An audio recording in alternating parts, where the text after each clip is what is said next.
ஒரு வாட்டி என்னாச்சுன்னா ராஜன் மற்றும் ரேஷ்மா அவங்களோட குடும்பத்தோட ட்ரிப் கிளம்பிட்டாங்க. 2 வருஷத்துக்கு அப்புறமா அவங்க போய்கிட்டு இருக்காங்க. அதனால எல்லாரும் ரொம்ப சந்தோஷமா எக்ஸைட்டடா இருந்தாங்க. அவங்களுக்கு ரொம்பவே பிடிச்சிருந்தது அந்த ட்ரிப். அதே நேரத்துல அவங்க ரயில்வே ஸ்டேஷன்ல நின்னுட்டு இருக்கும் போது ஒரு ஆளு அங்க வந்து இப்படின்னு கேக்குறாரு. அட என்ன சார், நீங்க எங்க போய்கிட்டு இருக்கீங்க? ஐயா, நான் கிராமத்துக்கு போய்கிட்டு இருக்கேன். ஏன்? ஒன்னும் இல்ல, நான் சும்மா தான் கேட்டேன். அது இந்த ராத்திரி நேரத்துல உங்க மனைவி குழந்தைங்க எல்லாரையும் கூட்டிட்டு போயிட்டு இருக்கீங்களே, அதனாலதான் கேட்டேன். நீங்க இந்த ராத்திரி ட்ரெயின்ல போறதுக்கு பதிலா நீங்க காலையில ட்ரெயின்ல போயிருக்கலாம். அட, அதுல என்ன ஆக போகுது? ட்ரெயின் காலையிலயா இருந்தானே ராத்திரியா இருந்தா என்ன? அதுல ஒரு பெரிய பிரச்சனை இருக்குப்பா. அது என்னன்னா, அப்பா அப்பா பாத்தீங்களா, நம்ம ட்ரெயின் வந்துடுச்சு. அட ரேஷ்மா, நீ பசங்களோட கையை பிடிச்சுக்கோ, நான் பேக்கை எடுத்துக்கிறேன். ட்ரெயின் வந்து ரயில்வே ஸ்டேஷன் மேல நிக்கும். அவர் என்ன சொல்றாரு ஏது சொல்றாரு அப்படின்னு சொல்லி அவங்க 2 பேரும் எதுவுமே கேட்காம கிளம்பிடுறாங்க. அவங்களும் அங்கிருந்து போயிடுறாரு. அதுக்கப்புறம் அவங்க ட்ரெயின்ல ஏறுறாங்க. பார்த்தா ட்ரெயின்ல யாருமே இருக்க மாட்டாங்க. அவங்களுக்கு ஆச்சரியமா இருந்தது. ட்ரெயின் வேற ரொம்ப அமைதியா இருந்தது. எல்லாருமே தூங்கிக்கிட்டு இருந்தாங்க. பாருங்க, எல்லாருமே எப்படி விசித்திரமா தூங்கிக்கிட்டு இருக்காங்க. யாருக்குமே நினைவே இல்ல. அவங்க முன்னாடி நடந்து போய்கிட்டு இருப்பாங்க. அப்ப சடனா ஒரு பெண் அவங்க முன்னாடி வந்து நிக்கிறாங்க. அத பார்த்த உடனே ரேஷ்மா பயந்துடுறா. ஐயோ, நான் பயந்துட்டேன். நான் இன்னும் எதுவும் பண்ணவே இல்ல, அதுக்குள்ள பயந்துட்டீங்களா? முதல்ல எங்களுக்கு வெளியே விடுங்க, எங்களை போக விடுங்க. எல்லாரும் போய் அவங்க சீட்ல உட்காந்துடுறாங்க. பசங்க 2 பேரும் ஒரு சீட்ல உட்காந்துருப்பாங்க. அப்பா அம்மாவும் அவங்க ஆப்போசிட்ல இன்னொரு சீட்ல உட்காந்துருப்பாங்க. கொஞ்ச நேரத்துல பசங்க 2 பேருமே தூங்கிடுறாங்க. அதுக்கப்புறம் ரேஷ்மா கூட தூங்கிடுறாங்க. ஆனா அவருக்கு மட்டும் தூக்கமே வராது. ஜன்னல் பக்கத்துல உட்காந்து ஜன்னல்ல அவரு பாத்துக்கிட்டு வந்துகிட்டு இருப்பாரு. கொஞ்ச நேரத்துல ட்ரெயின் ஒரு ஸ்டேஷன்ல நிக்குது. வெளியே இருந்த போர்ட்ல சர்சாப்பூர் அப்படின்னு எழுதிருந்தது. அட அட, இது என்ன ஸ்டேஷன்? இத பத்தி அண்ணா எதுவுமே சொல்லவே இல்லையே. ஒருவேளை அவருக்கும் தெரியாம இருக்கோ என்னவோ. ராஜன் சரி நம்மள தூங்கலாம் அப்படின்னு கண்ணை மூடுறாரு. அவருக்கும் கொஞ்சம் கொஞ்சம் தூக்கம் வந்துடுது. அவரும் அப்படியே கொஞ்சம் தூக்கத்துக்குள்ள போயிடுறாரு. ட்ரெயின் அப்புறமா மூவ் ஆகுறது தெரியுது. ட்ரெயின் போய்கிட்டே இருக்கும். அப்புறம் கொஞ்ச நேரத்திலே அதே ஒரு பெண் கத்துற சத்தம் கேக்குது. என் புள்ளைய காணோம் அப்படின்னு சொல்லி அவங்க ஜோரா கத்திக்கிட்டு இருப்பாங்க. அட என்னாச்சு? குழந்தைங்க எங்க இருக்காங்க? ட்ரெயின் மூவ் ஆயிடுச்சுல, அவ அங்கேயே இறங்கிட்டான். ட்ரெயின் மூவ் ஆயிடுச்சு, நான் இப்ப என்ன பண்றது? அட, அது எப்படி வெளியே இருப்பாங்க? இங்க தானே இருந்தாங்க. நீங்க குழந்தைங்கள சரியா பாத்துக்கிறது இல்ல. சரி, ஒண்ணு பண்ணுங்க, நீங்க அடுத்த ஸ்டேஷன்லயே இறங்கிக்கோங்க. ரிட்டர்ன் போற ட்ரெயின்ல ஏறி போய் பாருங்க. என் குழந்தை எனக்கு கிடைக்குவான்ல? கிடைச்சிருவாங்க, நம்பிக்கையா இருங்க. ராஜன் நெக்ஸ்ட் ஸ்டேஷன் வருமானு வெயிட் பண்ணிக்கிட்டு இருப்பான். அவன் வெளியவே பாத்துக்கிட்டு வருவான். ஒரு நிமிஷம் கூட தூங்க மாட்டான். கொஞ்ச நேரத்துக்கு அப்புறமா மறுபடியும் ஒரு ரயில்வே ஸ்டேஷன்ல அது நிக்கும். பார்த்தா மறுபடியும் அது சர்சாப்பூர்ல தான் போய் நிக்கும். அதை பார்த்து அவனுக்கு நம்பவே முடியல. ரொம்ப ஷாக்கிங்கா இருந்தது. சிர்சாப்பூர்?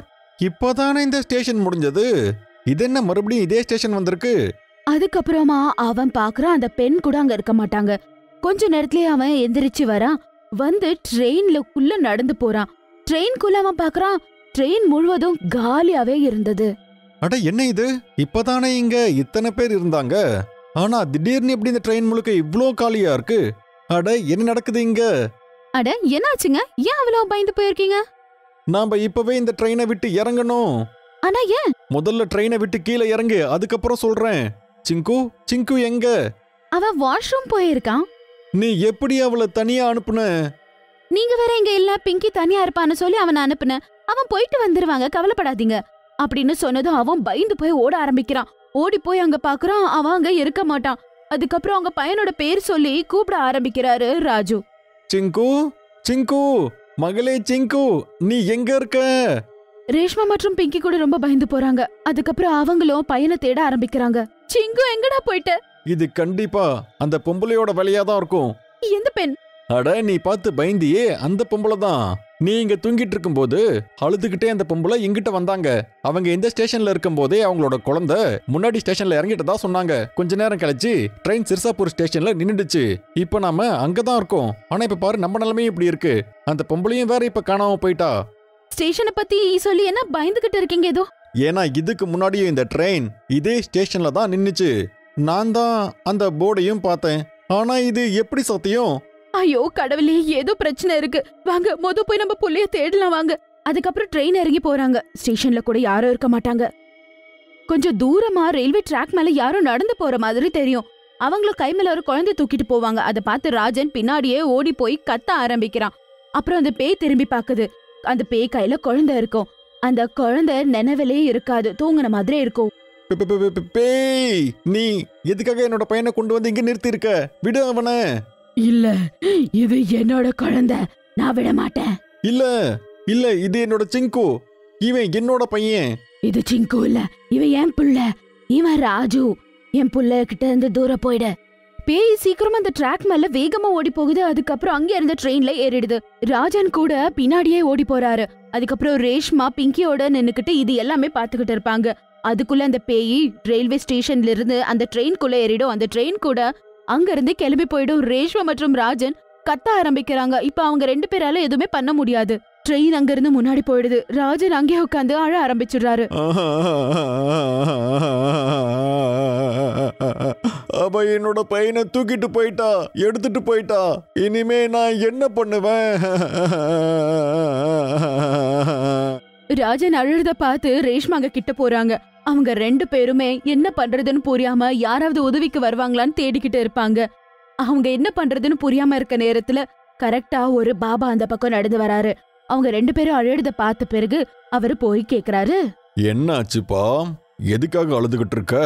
பாபா, பாபா, அந்த பேய் என் புள்ளைய தூக்கிட்டு போயிடுச்சு.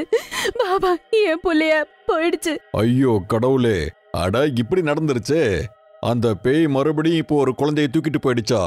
அந்த பேய உங்களுக்கு தெரியுமா? அந்த பேய பத்தி இங்க இருக்கிற எல்லாருக்குமே நல்லாவே தெரியும். நீங்க கண்டிப்பா அந்த நைட் 11 மணி ட்ரெயினுக்கு தானே வந்தீங்க? ஆமா பாபா, நாங்க அதே ட்ரெயின்ல தான் வந்தோம். இதுதான் நீங்க பண்ண பெரிய தப்பு. இங்க பாருப்பா, சில வருஷத்துக்கு முன்னாடி 11 மணிக்கு வர அந்த ட்ரெயின் சிர்சாப்பூர் ஸ்டேஷன்ல நின்னப்போ இங்க ஆக்சிடென்ட் ஆயிருந்தது. அந்த ஆக்சிடென்ட்ல நிறைய பேர் இறந்து போயிருந்தாங்க. அந்த ட்ரெயின்ல ஒரு பொம்பளை இருந்தாங்க. அவங்களோட கண்ணு முன்னாடியே அவங்களோட பையன் இறந்து போயிட்டான். அவங்க அப்படியே பைத்தியம் ஆயிட்டாங்க. அப்புறம் இறந்து போன அவங்களோட பையனை தூக்கிக்கிட்டு இங்கேயும் அங்கேயும் ஓடிக்கிட்டே இருந்தாங்க. அப்படியே கொஞ்ச நாளைக்கு அப்புறமா இந்த பொம்பளையோட டெட் பாடியும் எங்களுக்கு கிடைச்சது. அவங்க சூசைட் பண்ணி இறந்து போயிருந்தாங்க. அதனால தான் அன்னைக்கு அப்புறம் யாருமே இந்த 11 மணி ட்ரெயின்ல வரதே இல்லை. அதனால தான் இந்த 11 மணி ட்ரெயினையே நிறுத்திட்டாங்க. ஆனா நாங்க அதே ட்ரெயின்ல தானே வந்தோம். இங்க பாருங்க, நீங்க வந்ததா சொன்ன அந்த ட்ரெயின் அத கவர்மெண்ட் எப்பயோ நிறுத்திட்டாங்கப்பா. நீங்க எந்த ட்ரெயின்ல வந்தீங்களோ அந்த ட்ரெயின் ஒரு பேய் ட்ரெயின். அப்புறம் இது எல்லாமே அந்த பேய் பண்ற வேலை. இன்னைக்கும் அங்கிருந்து இந்த 11 மணி ட்ரெயின் கிளம்பும். இந்த மாதிரி அந்த பேய் எத்தனை குழந்தைங்களை கடத்திருக்குன்னு சொல்லவே முடியாது. ஐயோ கடவுளே, இப்ப எங்களுக்கு எங்களோட குழந்தை திரும்ப கிடைக்க மாட்டானா? அது அவனை ஒண்ணுமே பண்ணாது. ஆனா அந்த ட்ரெயின் போயிடுச்சு. அந்த பேயும் அதே ட்ரெயின்ல தான் என் குழந்தைய தூக்கிட்டு போயிடுச்சு. இப்ப நீங்க திரும்பவும் கிளம்பி போங்க. அப்புறம் நாளைக்கு ராத்திரி 11 மணிக்கு அதே ஸ்டேஷன்ல அதே ட்ரெயின்ல ஏறுங்க. அங்க உங்களோட பையன் உங்களுக்கு கிடைச்சிடுவான். ஆனா அந்த பேய் எங்க குழந்தைய எங்களுக்கு எப்படி கொடுக்கும்? என்கிட்ட அதுக்கும் ஒரு வழி இருக்கு. நீ ஒரு பெரிய பொம்மைய உன் கூட வச்சுக்கோ. அது போலியான குழந்தைன்னு அந்த பேய்க்கு தெரியவே கூடாது. அதுக்கப்புறம் அடுத்து என்ன பண்றதுன்னு எல்லாமே உங்களுக்கே தெரியும். ராஜன், ரேஷ்மா மற்றும் பிங்கி எப்படியோ கிளம்பி போயிடுறாங்க. அதுக்கப்புறம் மறுநாள் அதே ஸ்டேஷன்ல கையில ஒரு பொம்மையை வச்சுக்கிட்டு அந்த ட்ரெயின் வர்றதுக்காக வெயிட் பண்ணிக்கிட்டு இருப்பாங்க. ட்ரெயினும் வந்துடுது. ட்ரெயின்குள்ள அவங்க போய் ஏறி உட்கார்றாங்க. கரெக்டா அந்த பெண் அந்த பக்கம் நடந்து போறாங்க. ரேஷ்மாவல பார்த்து அப்படியே ஷாக் ஆகி உட்கார்ந்துடுறா. என்ன பண்றதுன்னு புரியல. ஆனா ராஜன் பயப்படவே இல்ல. பின்னாடி அந்த பொம்மையை தூக்கிட்டு நடந்து போறாரு. அந்த பேய் இன்னொரு குழந்தை கிடைக்க போகுதுன்னு ரொம்ப சந்தோஷப்படும். ராஜன் ஒரு சீட்டு மேல அந்த பொம்மைய வச்சுட்டு அங்க இருந்து கிளம்பி போயிடுறாரு. பேய் அத பாக்குது. அதுக்கப்புறம் அந்த பேய் குழந்தைய கையில தூக்கிக்குது. என் ராஜு எனக்கு கிடைச்சிட்டான். சர்சாப்பூர் என்கிற அதே ஸ்டேஷன்ல அந்த பேய் கீழே இறங்குது. பேய் கீழே இறங்குறத பார்த்த உடனே ராஜு கூட இறங்குறாரு. அதுக்கப்புறம் பேய் பின்னாடியே போறாரு. அந்த பேய் ஒரு பாழடைஞ்ச ஒரு வீட்டுக்குள்ள போகுது. அங்க போய் பார்த்தா நிறைய புள்ளைங்க இருப்பாங்க. அதுல சிங்கு கூட இருந்தான். அந்த பொம்மை ராஜு நினைச்சு அந்த பேய் விளையாடிக்கிட்டு இருக்கும். அதுக்கப்புறம் விளையாடிக்கிட்டே அது எங்கேயோ அப்படியே நடந்து போயிடுது. அதுக்கப்புறம் ராஜு உள்ள போய் குழந்தைங்கள கூட்டிட்டு வந்துடுறாரு. ராஜன் எல்லா பசங்களையும் அவங்கவங்க வீட்டுல விட்டுடுறாரு. அதுக்கப்புறம் அணில இருந்து அந்த பேய் அந்த பொம்மை தான் ராஜுன்னு நினைச்சு அந்த ராஜு கூடவே ரொம்ப சந்தோஷமா அத வாழ்க்கைய கடந்து போயிடுது.